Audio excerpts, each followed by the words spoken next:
Celle que tu appelles maman n'est pas ta vraie maman. Dans la cour de l'école, Monique blêmit en entendant ces mots lancés par une petite camarade. Elle s'empresse de questionner Madame Duvivier. Ton ami ne t'a pas menti, je ne suis pas ta mère. Pourquoi ne m'as-tu rien dit? Ma mère est morte? C'est Marie. Elle vient souvent nous rendre visite pour avoir la joie de te parler. Je comprends tout à présent. Aussitôt, Monique se rend chez Marie. Pourquoi m'as-tu abandonné? Tu n'avais pas le droit. J'étais si désemparé. Je ne savais même pas qui était ton père. Je n'ai donc pas de père non plus? Tu m'as retrouvé à présent. Non, plus rien ne sera pareil à présent. Désespérée, Monique part chercher l'oubli à Bordeaux. Jouir et dominer, tels vont être à présent les objectifs principaux de Monique. Avide de satisfaire tous ses appétits, Monique ne tarda pas à collectionner les amants. Ils étaient à portée de la main. C'est arrivé la première fois durant une nuit de garde à l'hôpital. Vers 2 heures du matin, un malade, un jeune homme, l'appelle. Il demande un somnifère.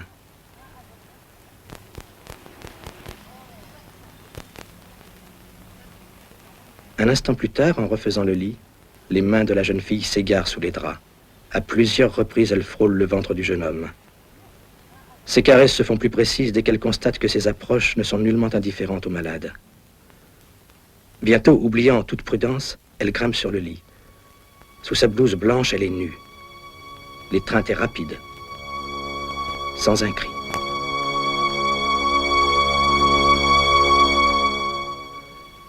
Lors du réveillon de Noël de 1966, Monique va enfin trouver l'occasion de réaliser les rêves ambitieux qui l'agitent. Elle va, avec son amie, danser dans un cabaret. Elle remarque, garée devant l'établissement, une superbe Alfa Romeo d'un gris bleuté. Le hasard fit bien les choses. Elle fut invitée à danser par un homme d'environ 65 ans, qui était l'heureux possesseur de l'Alfa Romeo. Revenue à sa table avec son cavalier, Monique boit coup sur coup plusieurs coupes de champagne. Dans sa tête, les idées se succèdent à un rythme accéléré. Monique entreprend une stratégie de séduction à long terme. Lorsqu'Hubert la raccompagne finalement chez elle à l'aube, dans sa splendide voiture, elle comprend que l'homme meurt d'envie de monter chez elle, d'y terminer la nuit. Adieu, dit-elle froidement, je suis très fatiguée. Durant 1 mois, Monique va jouer à ce jeu subtil. Puis elle pose ses conditions. Elle exige d'être entretenue. Mais au bout d'1 an, Henri pourrait se lasser d'elle. Du jour au lendemain, elle perdrait ce luxe auquel elle tient tant désormais. Elle se retrouverait pauvre et seule, comme à son arrivée à Bordeaux.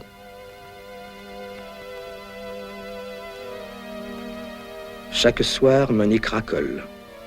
Le cercle vicieux des étreintes éphémères et de l'argent vite acquis l'enserre désormais irréversiblement.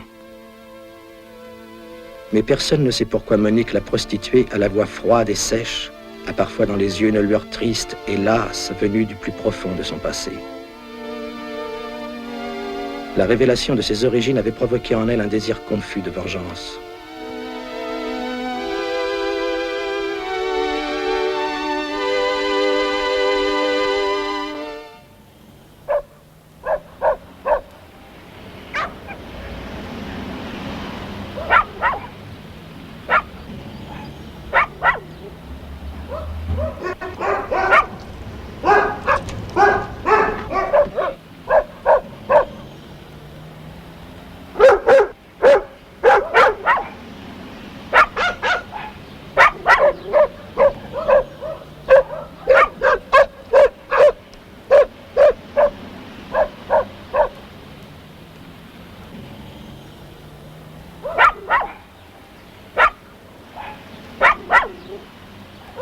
Dans son petit appartement, luxueux mais sans ostentation, la télévision remplit la solitude de ses après-midi. Une banale panne de l'appareil amène chez Monique un garçon de son village qu'elle se souvenait avoir souvent croisé dans les rues autrefois. Henri est heureux. Il a un métier, dépanneur en radio-télévision. Au fond d'elle-même, Monique estime ce grand garçon sérieux. Tandis qu'ils évoquent ensemble leur enfance passée dans les ruelles de la petite ville de province, elle ne peut s'empêcher de se sentir irrésistiblement attirée vers lui. Henri ne soupçonne pas un seul instant la sordide réalité quotidienne de la vie de Monique. Il tombe éperdument amoureux de la jolie Monique de son enfance. Plus ému qu'il ne l'aurait soupçonné au premier abord, Monique entrevoit soudain la possibilité de quitter cette vie qui la répugne.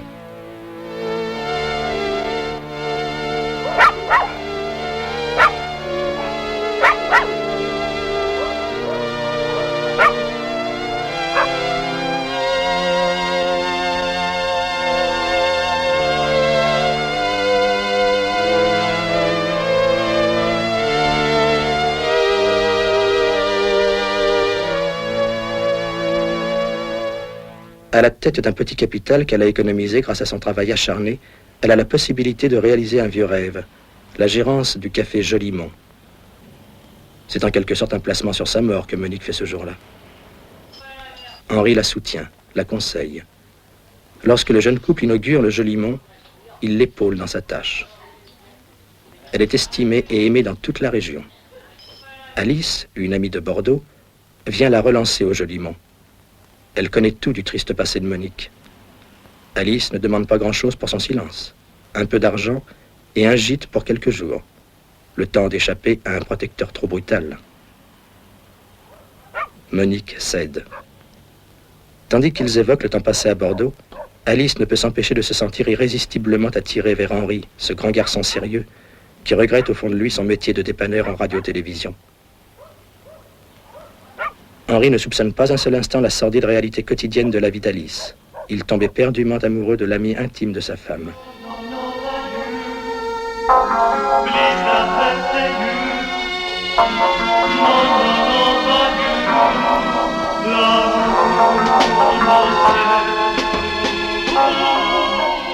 Je te pardonne, Henri. Un jour, tu redeviendras sage comme autrefois, dit Monique.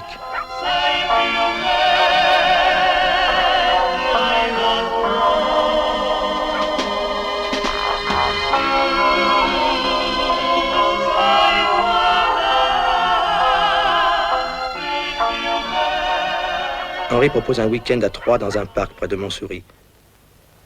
Dès leur arrivée, Henri invite ses deux compagnes à une promenade. Puis il s'écarte avec Alice pour une partie de balle.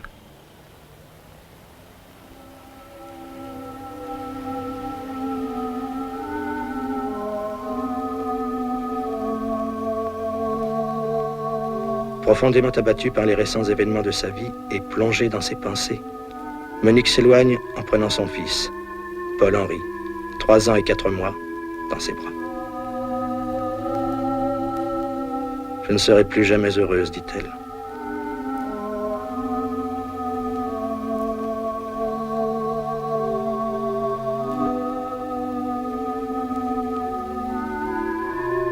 Elle ouvre son petit sac à main et en sort un revolver.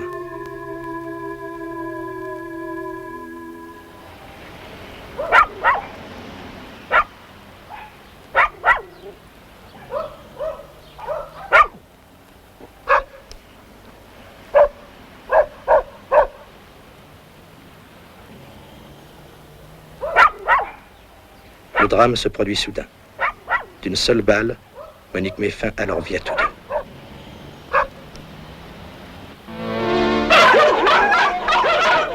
Le temps normal du deuil étant écoulé, Henri ne voit pas d'autre solution que d'épouser cette Alice, l'amie intime de sa femme, qui le domine. C'est en quelque sorte un placement sur sa mort qu'Alice fit ce jour-là. Henri ne s'attendait pas aux terribles révélations qu'Alice, cyniquement, allait lui faire le soir même de ses noces. Monique n'était pas la jeune fille pure qu'il pensait avoir épousée. Alice non plus. Et l'amour qui unissait les deux femmes était contre nature. La terrible révélation provoque chez Henri un désir confus de vengeance. Il traîne le soir, chaque fois plus longtemps, dans les rues de la ville, tandis qu'Alice s'occupe du Jolimont. Je te pardonne. Un jour, tu redeviendras sage comme autrefois, dit Alice. En silence, Henri fixe son épouse un long moment. Un voile rouge tombe devant ses yeux.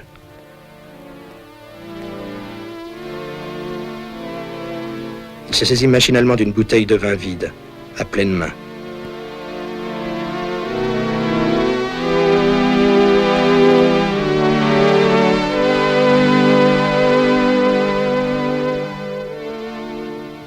Alice gît maintenant comme une encombrante poupée désarticulée. Que faire, pense Henri? Une seule solution, mais qui lui répugne a priori. Découper le cadavre en morceaux, les plus petits possibles, afin de les dissimuler plus facilement.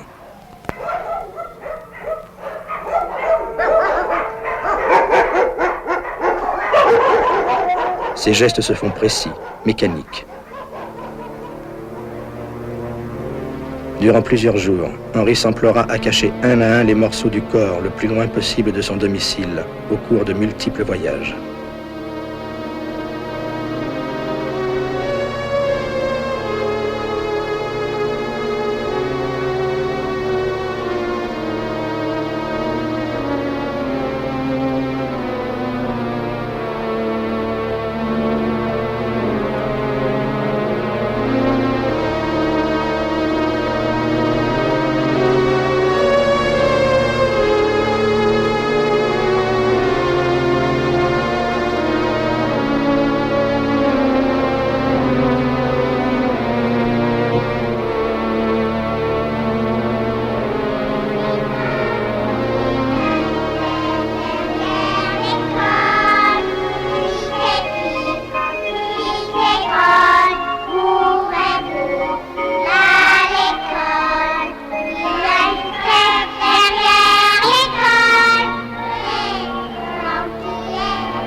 Malgré tout, Henri a peur. Il voudrait s'enfuir le plus vite possible. À la tête d'un petit capital économisé grâce à leur travail acharné, il part à Marseille, où il s'enfonce peu à peu dans les débauches de la ville portuaire. D'anciennes connaissances lui proposent une affaire douteuse, mais sûre. Henri entre dans la combine, mais tout ne va pas comme il l'entendait. Une fois ne suffira pas. C'est plusieurs coups qu'il lui faut monter maintenant. La police est sur ses traces.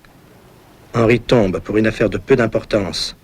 Condamné à 5 ans, il est incarcéré à la prison des Baumettes. Une nuit, vers 2 heures du matin, un des jeunes hommes, malade, l'appelle. Il demande un somnifère. Un instant plus tard, on est dans le fiévreux à se couvrir. Les mains d'Henri s'égarent sous la couverture. Bientôt, oubliant toute prudence, Henri grimpe sur sa couche. L'étreinte est rapide, sans un cri.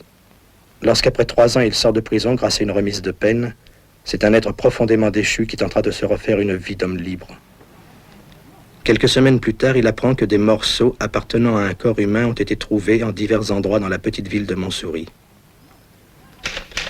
Surpris par la quantité de morceaux découverts, le commissaire principal, Maurice-José Morer, demande à ses gendarmes de noter sur le plan de la ville les endroits où chaque morceau a été découvert.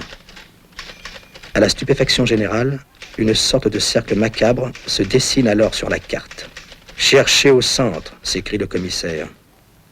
Le centre du cercle maudit est justement le café Jolimont.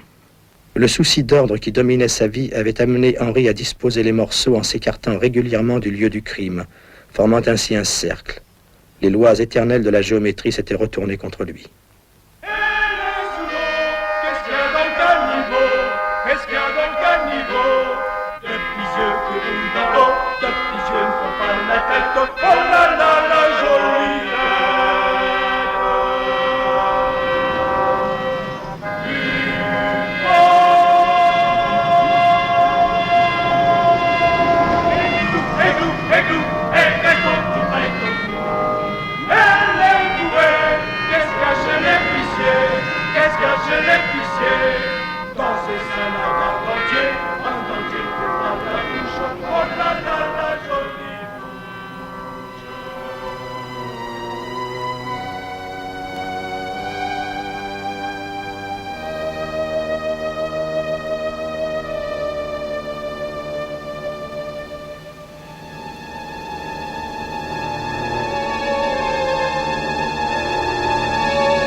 Lors d'un entretien confidentiel avec M. Benamy, il apprend, avec stupéfaction, que certaines opérations sont pratiquées couramment à Casablanca.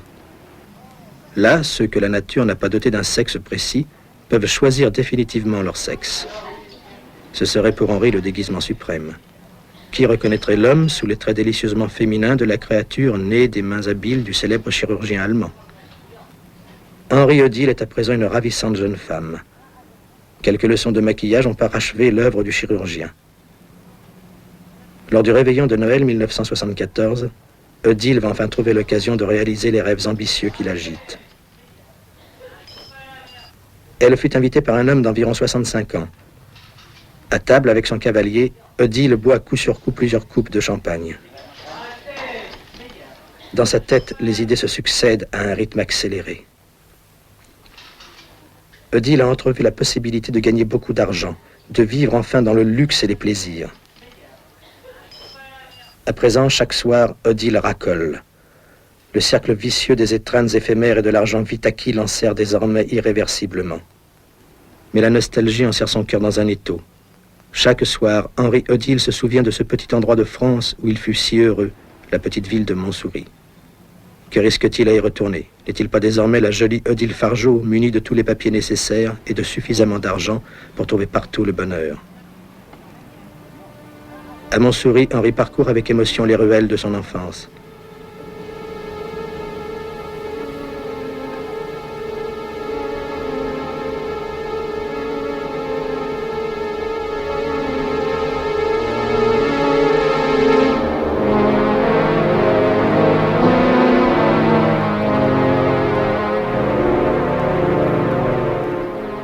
C'est presque machinalement que ses pas se dirigent vers le bar. Un écriteau le surprend. À vendre. La tentation est trop forte pour la jolie Odile. C'est un peu comme un vieux rêve. Odile est estimée et aimée dans toute la région. Les jours s'écoulent dans le bonheur. Luigi est orphelin. Ses parents sont décédés dans un accident de voiture. Il vit chez une voisine. Odile adoptera cet enfant malheureux.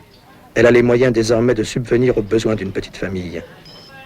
Dans le train-train de ses journées, Odile ferme le bar assez tôt tous les soirs, vers minuit. Pourtant, un soir, non, Fernand, c'est fermé. Derrière la porte vitrée, Odile crie pour se faire comprendre.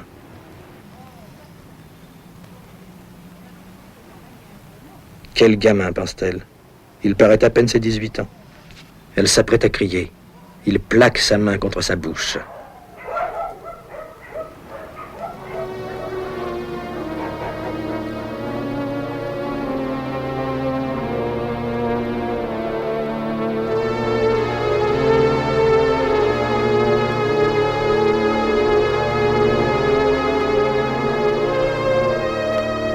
Un voile rouge tombe devant ses yeux. Il faut qu'elle se taise.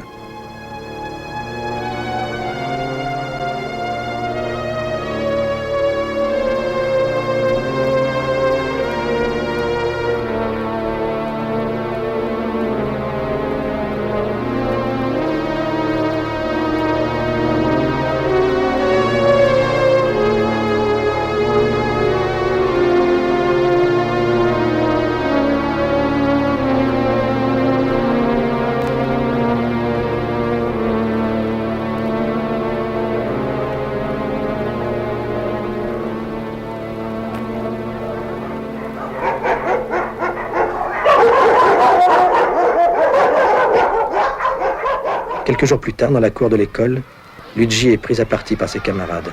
« Ta mère a été tuée par son amant, dit l'un d'eux. »« Ce n'est pas vrai. Celle que tu appelles ma mère n'est pas ma vraie mère, répond-il.